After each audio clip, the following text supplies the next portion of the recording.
అందరికీ నమస్కారం. నేను మీ కిరాక్ కార్పేని శ్యామల, రాష్ట్ర అధికార ప్రతినిధి వైఎస్ఆర్సీపీ తరపు నుంచి. అదే స్త్రీ శక్తి గురించి మాట్లాడుతున్నాం, ఒకసారి విందాం. నిన్న మీరు అమలుపరిచిన బస్సు పథకం కూడా చూసాం కదా. ఫ్రీ అన్నారు. డబ్బులు తెచ్చుకోకుండా టికెట్ కొనుక్కోవడానికి వస్తే అయ్యో ఇది ఫ్రీ కాదమ్మా అంటారు అక్కడ వాళ్ళు. మళ్ళీ వాళ్ళు వెళ్ళి డబ్బులు తెచ్చుకుని టికెట్లు కొనుక్కోవాల్సిన పరిస్థితి. ఇక్కడ ఎంత హాస్యాస్పదంగా ఉంది శ్యామల. నిన్నెందుకు కదా ట్రోల్ చేస్తారు జనాలు. నిన్ను బస్సు ఎక్కితే అమ్మాయి ఇది ఫ్రీ బస్సు కాదన్నారంట. వాళ్ళు ఆశ్చర్యపోయి షాక్ అయిపోయి మళ్ళీ ఇంటికి వెళ్ళి డబ్బులు తెచ్చుకున్నారంట. ఏ కండక్టర్ చెప్పాడు ఈ బస్సు ఎక్కకూడదని?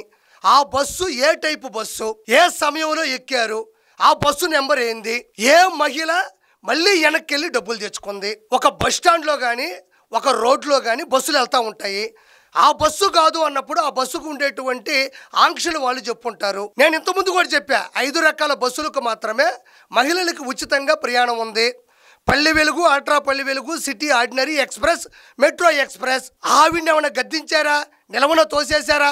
ఏమైనా పొరపాటున ఎక్కుండొచ్చు, లేకపోతే ఆవిడికి ఈ ఆంక్షల గురించి 5 రకాల బస్సుల గురించి పరిజ్ఞానం తెలియకపోవచ్చు. అంత మాత్రాన అసలు బస్సులే లేవు, ఉచితంగా బస్సులే ఇవ్వలేదని చెప్తారా ఎవరైనా? ఆవిడ ఎంత దూరం వెళ్ళి మళ్ళీ డబ్బులు తెచ్చుకుందమ్మా? ఎవరా మహిళ?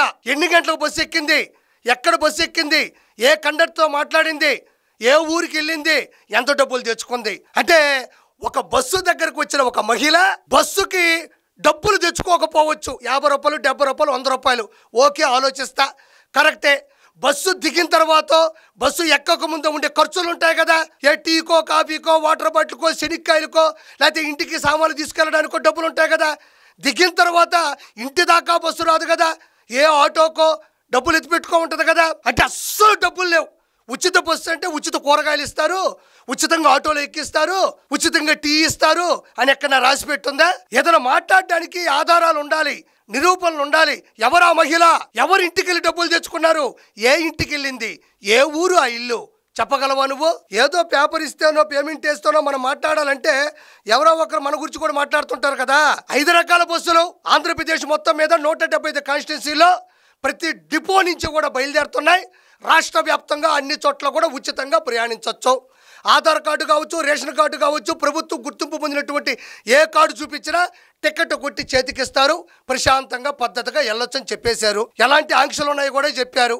ఇక్కడి నుంచి ఒక చోటకి వెళ్తే అక్కడ దిగి మళ్ళీ ఇంకొక చోటకి వెళ్ళొచ్చు, రాష్ట్ర వ్యాప్తంగా తిరగొచ్చని కూడా చెబితే ఎవరో మహిళంట. ఎక్కడ ఆధారాలు, ఎక్కడ నిరూపణలు? నోటుకొచ్చింది కుయడమేనా?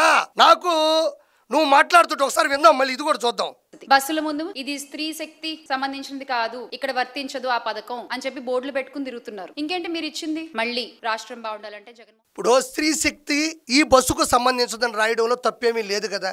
ఎందుకంటే పొరపాటున ప్రయాణికులు వాళ్ళు అస్తవ్యస్తంగా ఉంటారు, పరుగులు తీస్తూ ఉంటారు, వాళ్ళు ఏదో ఇబ్బందుల్లో ఉంటారు, లగేజీలు పట్టుకొని ఉంటారు.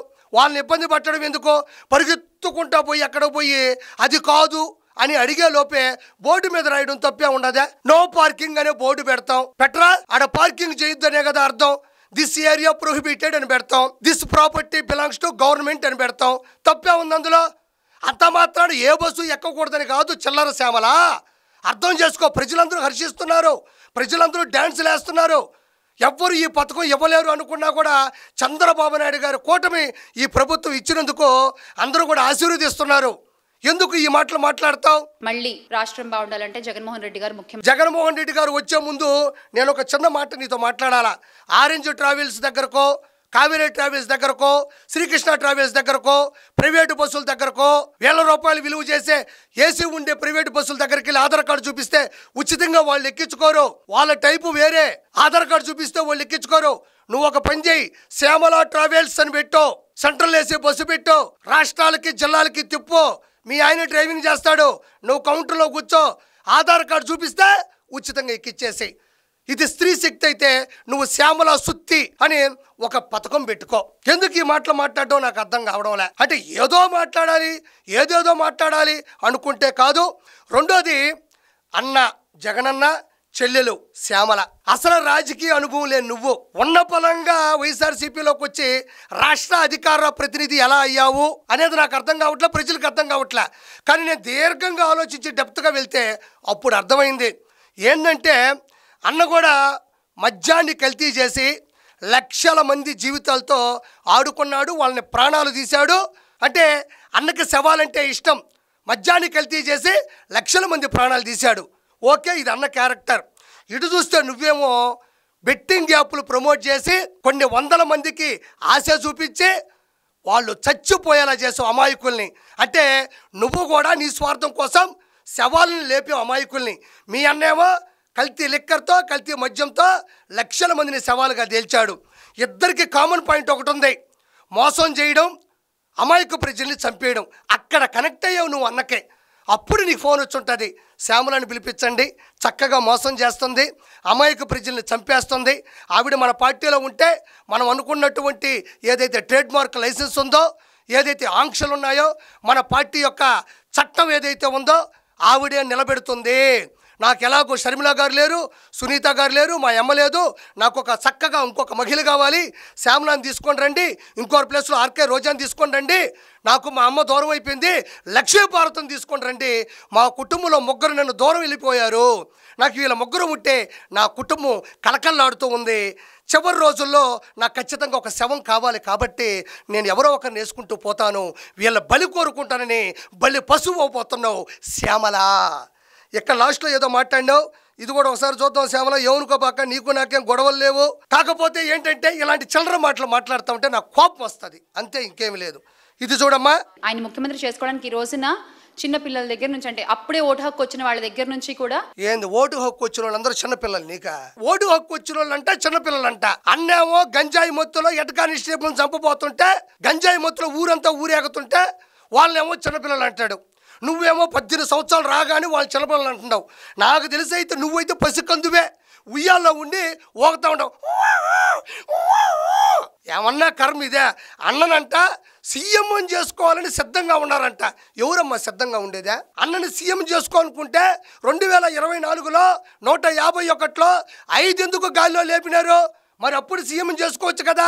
ఈ మధ్యలో ఏమి ఉపద్రవం వచ్చిందని అన్నని ఉన్న పొలంగా తీసుకొని వచ్చి గద్దె మీద కూర్చోబెడతారు అని నేను ప్రశ్నిస్తుండా. ఇక్కడ చూడమ్మా, రెడీగా ఉన్నారు ఎప్పుడెప్పుడు వైఎస్ఆర్ కాంగ్రెస్ పార్టీకి ఓటేద్దామా అని. రెడీగా ఉంటారు. దేనికి? ఈ గంజాయి బ్యాచులు, ఈ హెరాయిను, కొకెయిను, స్టెరాయిడ్స్, కల్తీ సారా, కల్తీ మద్యం దాగి ఎవరిని వేసేద్దామా, ఎవరిని లేపేద్దామా, టైర్ కింద ఎవరిని దోసేద్దామా, చూట్టంగా దూరంగా అట్టపెట్ల మీద అట్రఫ్లాపు గుండె పదాలు రప్ప రప్ప ఆడిస్తాం, రాజారెడ్డి రాజ్యాంగం 2.0, లేపేస్తాం, తోసేస్తాం, వీటికి సిద్ధంగా ఉంటారు. అన్నని గెలిపించే పరిస్థితి మనకు ఎక్కడుందా? అసలు 5 ఎక్కడికి పోయిందని ఆ 5వ తనాన్ని ఎవరైనా ఎతికారా మీరు? 2 బకెట్ల మధ్య ఉన్న 5 ఎక్కడికి పోయింది? 5ని ఎతకండి, ఆరా తీయండి, తీరా ఎక్కడుంది అంటే మనం చేసిన డకాయిట్ పన్ను వల్ల, మనం చేసినటువంటి అసమర్థ పరిపాలన వల్ల కదా 5 ఎట్టపోయింది. 5 మీకు శాపంగా మిగిలిందని మనస్ఫూర్తిగా నేను శ్యామలను కోరుకుంటున్నాను. చివరిగా ఉంది, అవేం మాట్లాడిందో విందాం. Make Andhra great again with Jagan అన్న. జోహార్ వైఎస్ఆర్, జై జగన్. జోహార్ వైఎస్ఆర్, బేహార్ జగన్. జోహార్ వైఎస్ఆర్, బీహార్ జగన్మోహన్ రెడ్డి.